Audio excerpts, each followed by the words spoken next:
The Rams have gotten off to a 1-4 start, but we got 5 reasons to be optimistic about the rest of the Rams season, how they can turn it around and make the playoffs. That's coming up next on Locked On Rams.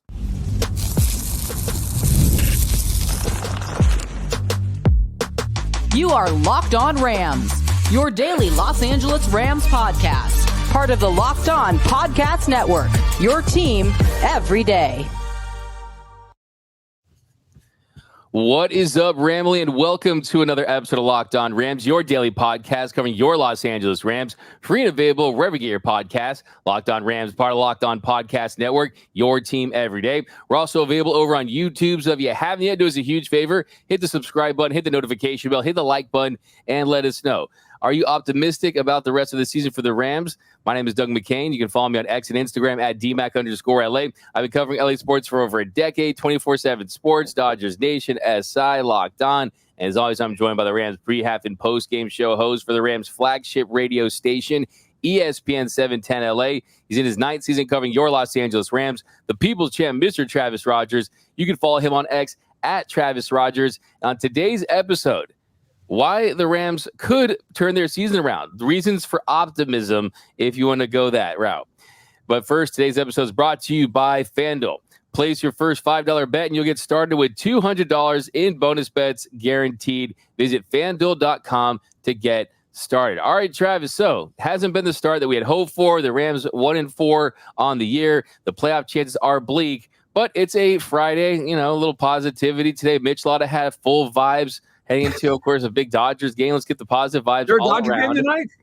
A little big game at the Ravine. Oh, I didn't know. But I think the first thing you should feel good about if you're a Rams fan is knowing that the schedule is going to let up and that through week 5, the Rams have had the toughest schedule in the National Football League by a wide margin. And if you look at their remaining schedule, only 9 teams have an easier finish than the Rams in the final 13 weeks. And it's going to let up. Their toughest opponents, you have the Vikings, the Bills, the Seahawks twice, the Eagles, and you got the 49ers again. So, I mean, it's not the toughest schedule in the world, but it's at least going to let up. Yeah, I mean, sure. You can. They're 1-4. The other teams are looking at the Rams as that. Oh, we got the Rams. Okay, so it's the Rams are not a good team right now. The Rams need to get healthy. The Rams need to play better. The Rams need to do a lot of things to kind of be that team that is, last year you got to see it. They came out of their bye and it's like, okay, they won. And then all of a sudden it was, hey, they're starting to get their what together. And then by the time you got to the end of the line, they were the team that nobody wanted to play. They're still they're 1-4. They have the worst record in the league. Okay, this is a team that is not close. They're a long way off.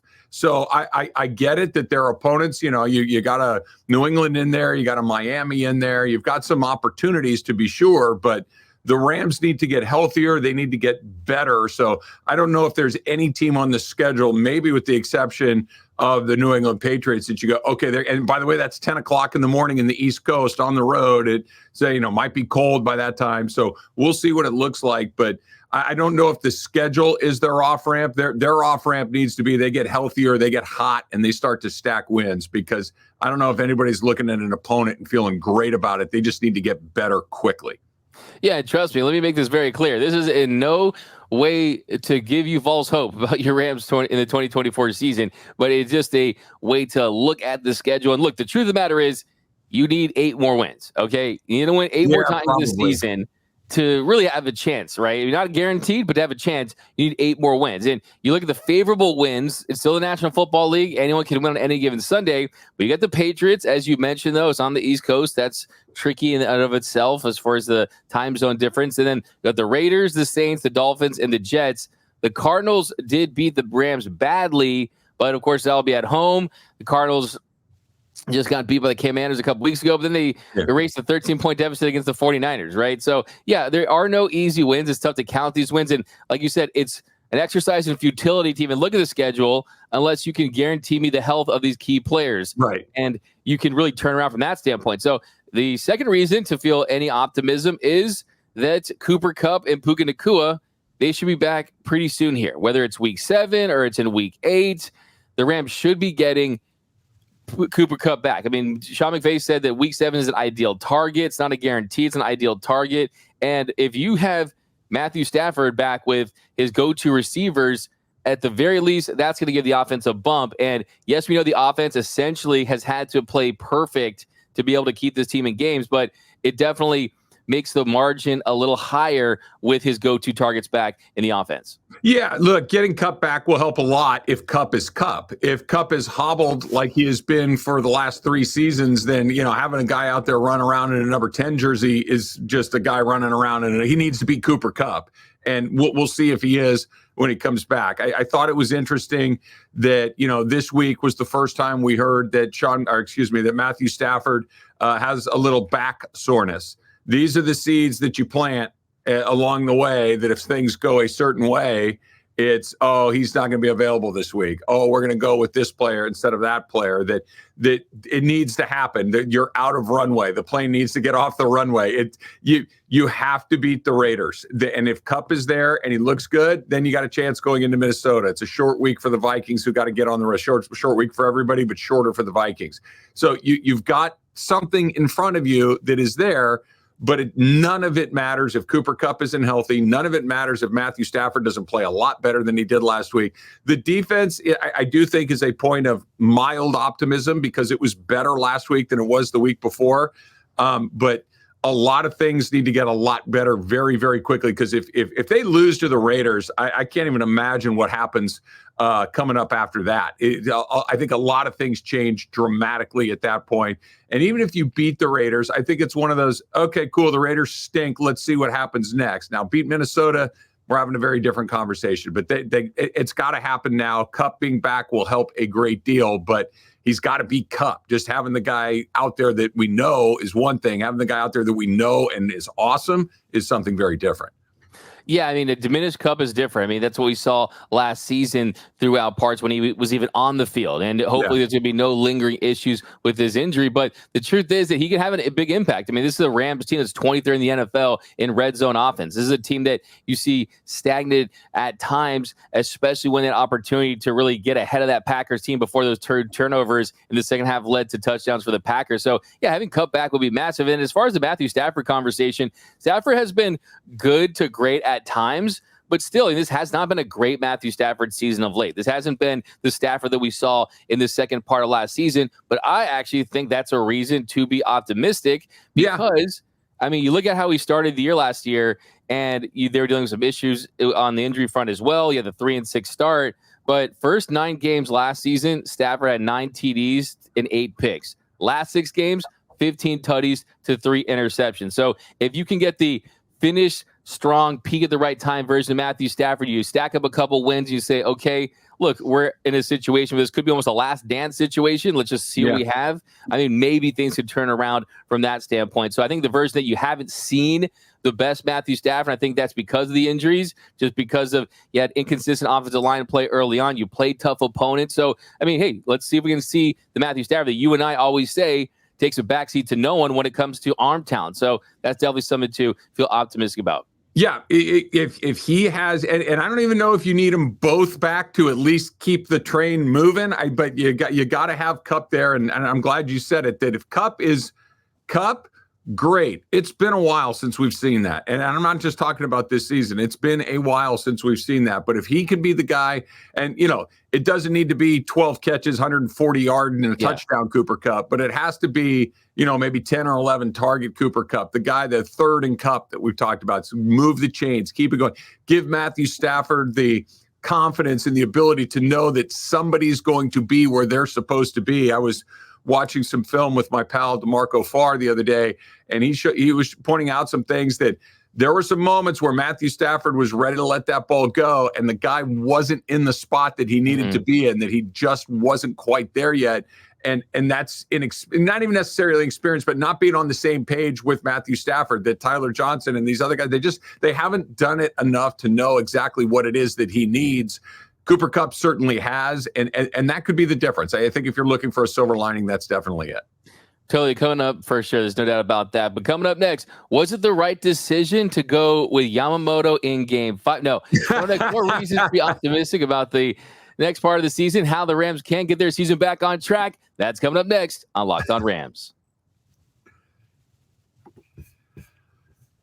With Robinhood Gold, you do not need a silver spoon to eat up the financial favors of the 1%. Robinhood Gold allows others to get the rates and perks usually reserved for the high society. Now, the resourceful individual with Robinhood Gold can earn the very liberal rate of 4.7% APY on uninvested cash, receive unlimited 1% deposit bonuses, and be rewarded with a handsome 3% retirement boost on an IRA account. Robinhood Gold provides the privileges of a high net worth for any net worth. These generous benefits are now available only $5 a month. The new gold standard is here with Robinhood Gold. Sign up at robinhood.com/gold. Terms apply. For product-specific disclosures, visit robinhood.com/gold. Investing involves risk. Rate may change. Gold membership is offered by Robinhood Gold LLC. And while we're doing that, let's talk about another way that you can make a little bit of money, right? Let's talk about Prize Picks. Prize Picks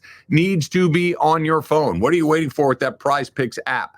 Pop it on there, and now you can win up to 100 times your money with as little as 4 correct picks. Think about that. If you get 4 right, you win up to 100 times your money. And right now, when you sign up today with Prize Picks, you're going to get $50 instantly when you play just $5. You don't even need to win to receive the $50 bonus. It is guaranteed. And right now, what isn't there to play on Prize Picks? You like the NHL? You can go do that. You like Major League Baseball like D-Mac and I do? The playoffs are a great way to do Prize Picks. And of course, all over the NFL.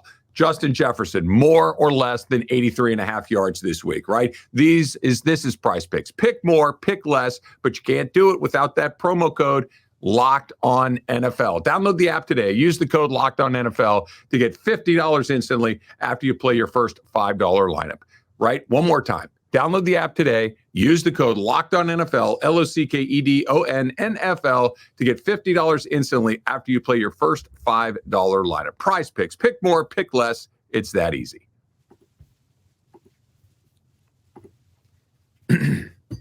And welcome back to Locked On Rams. Thank you for making Locked On Rams your first listen every single weekday. Free and available wherever you get your podcasts. Locked On Rams, part of Locked On Podcast Network, your team every day. Also, a special shout out to those everyday listeners out there watching and listening to your Los Angeles Rams favorite podcast, Locked On Rams. So definitely be sure to do that. If you haven't yet, though, join that Everyday Listeners Club. I don't know what you're waiting for, guys. You listen to every single episode, you watch every episode, and you won't miss a thing about your Los Angeles Rams. All right, Travis, here in our second segment, more reasons to feel optimistic. And I would say that one of the top ones for me is the fact that this offense continues to move the football. They're just not punching it in when you need to. And I think that if you can reverse that trend, things will look a lot better for your team as far as winning football games. Because, I mean, you're getting guys back that can help you from that standpoint. I mentioned the first segment, Rams ranked 23rd in touchdown rate in the red zone. That's 45%. So less than 50%. But the stat to feel encouraged about is they're 16th in the NFL in most yards gained. And you look at the yards per possession, they're 18th in most per drive, but they're 24th in scoring. So you look at those, I mean, they also average, they're 11th most in yards per possession. So, I mean, you look at those stats, all those stats indicate we're moving the football, we're getting down the field, we're just not punching and storing enough points. So if you continue that trend with the way that Kyron Williams is running, you're going to get Steve Avila back in a couple of weeks, hopefully. You're going to get Jonah Jackson back. You're going to have this offensive line that you hope to have to start the season, combined with the rookies that are kind of having an impact with Jordan Whittington possibly, but then Puka and Cooper Kupp. So, I mean, there is a path to a better and more efficient offense that actually scores more points than they are now. I think the red zone issues are kind of going back to what we talked about a second ago with Cooper Kupp specifically, and just the players that they have available more generally, that when you get into those tighter areas, when you get into that red zone, you just need guys who can win. right? You need guys that can win individual matchups. This is why Kyren Williams is probably your best bet in those windows, because Kyren Williams can win one-on-one with a guy. Cooper Kupp was going to win all day long one-on-one with a guy. Puka Nacua is going to win. And you start putting a bunch of those guys in, you've got some choices. Right now, you look at the Rams' weapons that they have. Colby Parkinson is not winning individual matchups. Tyler Johnson is not winning individual matchups. Demarcus Robinson really isn't winning individual matchups. And when the windows are that tight down in there, not only do I need guys that can win straight up, which they might be a little deficient in right now, but you have to be even more precise than you are when you have a little bit more of the field available to you. The precision that we've seen that Rams offense run with Puka, with Tyler Higbee, with Cooper Kupp, it's just not running like that. And those small windows in the red zone, they're not open because those guys aren't running the route exactly right, because they're not seeing the field the same way that Matthew Stafford sees the field exactly like Cooper Kupp and Puka Nacua and Tyler Higbee see the field. They're looking at the same thing. They're coming to the same result. I don't think that's happening right now, and that's why they're bogging down inside the red zone. I think the solution until those guys come back, or at least one or two of them come back, more Kyren. Now, running into an 8-man front over and over again is probably not a great decision, but I would like to see Kyren Williams more. The closer we get to the goal line, the more Kyren I'd like to see. Absolutely. Definitely want to lean on him as much as possible with the way that he's running. I'll see more Blake Corum, too, especially inside the red zone. I mean, he showed me some things. I mean, Blake Corum is a unique runner that can definitely be effective for this team. And I think he deserves some more snaps, some more carries, if nothing else, to keep Kyren healthy when everyone gets healthy, because he's someone that's been banged up throughout his career as well. Now, here's another thing, too. I mean, kind of one of the big themes for this Rams team is just not able to finish games, finish in the red zone. But another key area where they're not finishing is when it comes to getting home. And this is, you can flip this how you want to, too, as far as looking at as a silver lining, is the fact that the Rams, they have the 5th highest pressure rate in the National Football League. Their pressure rate is at 38.7%. You say, wow, with that pressure rate, they should have 20 sacks, right? They only have 9 sacks. Yeah. That's the 5th fewest in the NFL.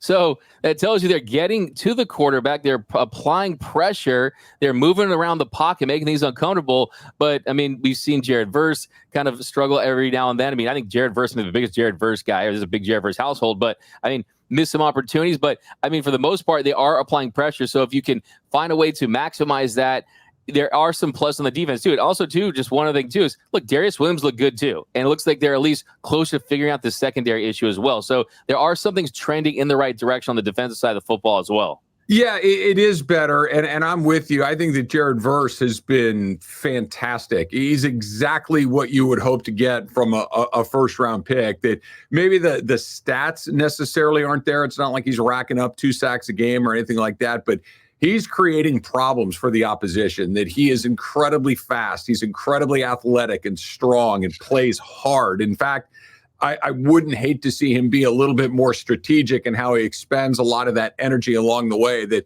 let's be a little bit more like Aaron Donald in just understanding how we're going to use that energy, when we can kind of hit the gas, when we can maybe not hit the gas 100%. But I have absolutely no complaints about him specifically. Generally speaking, with the defense, they took a step in the right direction last week. They were a lot better. We'll see what they look like. Again, the Raiders, sorry, Raider fans. The Raiders are a bad football team. They're going to have to hold the Raiders down to a decent amount of points and give that offense a chance to kind of get a little healthier, because right now the offense, as weird as it sounds, they're probably a little bit behind the defense. I really think that that's true. You're going to have to tackle better. You're going to have to get home. The linebackers, they're going to have to play better. I wish I could give more specifics about, but they're going to have to find a way to stop some guys in the running game. They've been handled in that way. Darius Williams, like you mentioned, helps in the back end.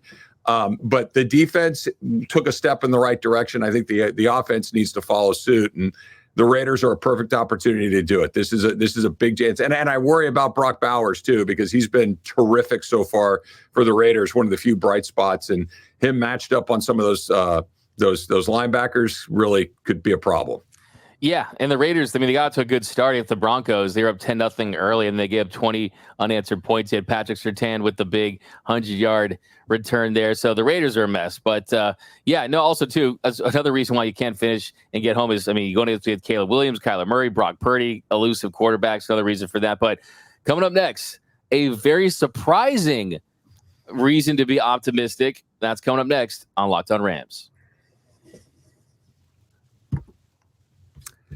NFL fans, you can start the season with a big return on FanDuel, right? America's number one sportsbook. How good would it be to be number one in just about anything? FanDuel's got to be feeling great about that, because now when you get a hunch in the middle of the game, if you're anything like me, you're watching the game, you're like, oh, I know what's going to happen next. And you're right more often than you're not, right? So when you get that hunch in the middle of the game, you can go check out the latest stats. You can view live play-by-play and really so much more on the very same page where you're placing your bets with FanDuel. So to get you started at FanDuel, they're going to give you $200 in bonus bets. That's guaranteed. $200 in bonus bets guaranteed when you place your first $5 bet. But you can't do it if you don't have the FanDuel app on your phone. You can't do it if you don't go to FanDuel.com. You can't play your NFL football. Major League Baseball playoffs are going on right now. What a great times. October, the best month, and it's even better with FanDuel. Again, $200 in bonus bets guaranteed when you place your first $5 bet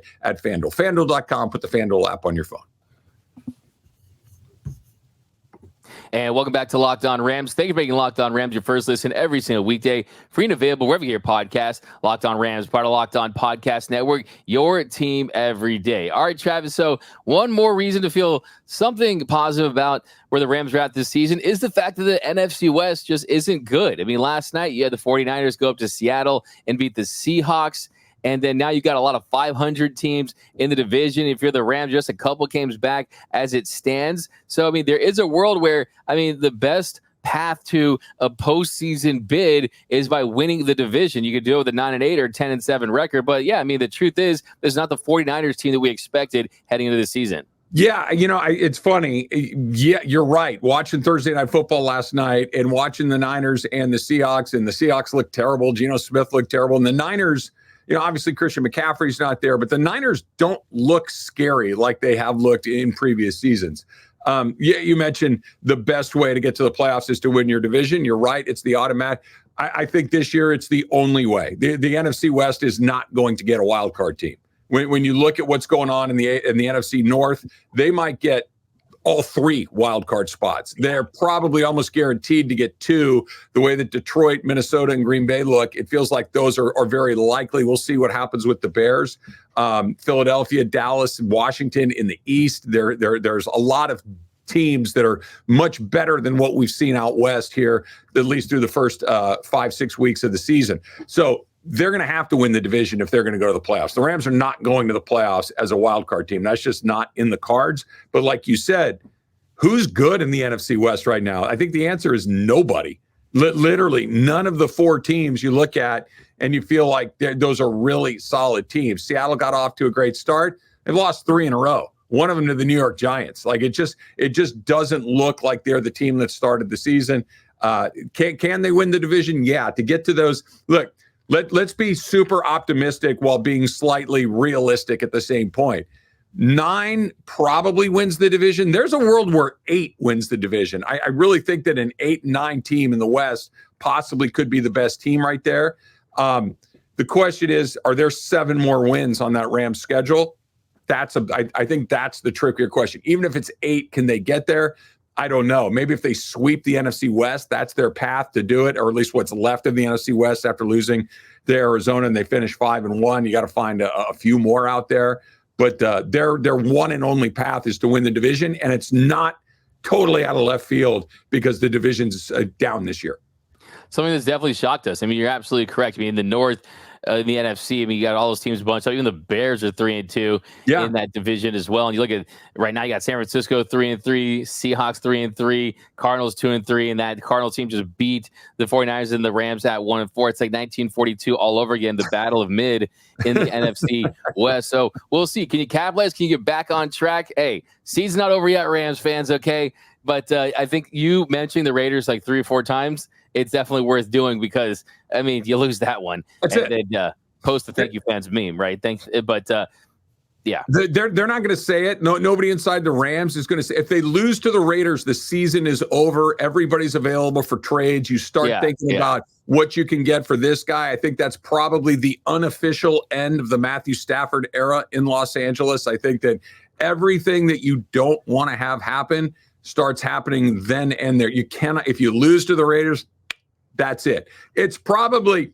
That's it. Even if you beat the Raiders, but if you are an optimist and you're finding, well, if this, then this, then this, it has to start with a victory against the Raiders in Week 7. Yeah, I'll take live support. I'm okay with live support. Yeah. As long as you're thinking like ding, ding. Right. No, they're unplugging the machines if you lose to the Raiders. Exactly. No doubt about it, for sure. But that's the new for this episode of Locked On Rams. My name is Doug McCain. You can follow me on X and Instagram at DMac_LA. And you can follow the people's champ, Mr. Travis Rogers, at Travis Rogers. And until next time, whose house? It's Locked On Rams house.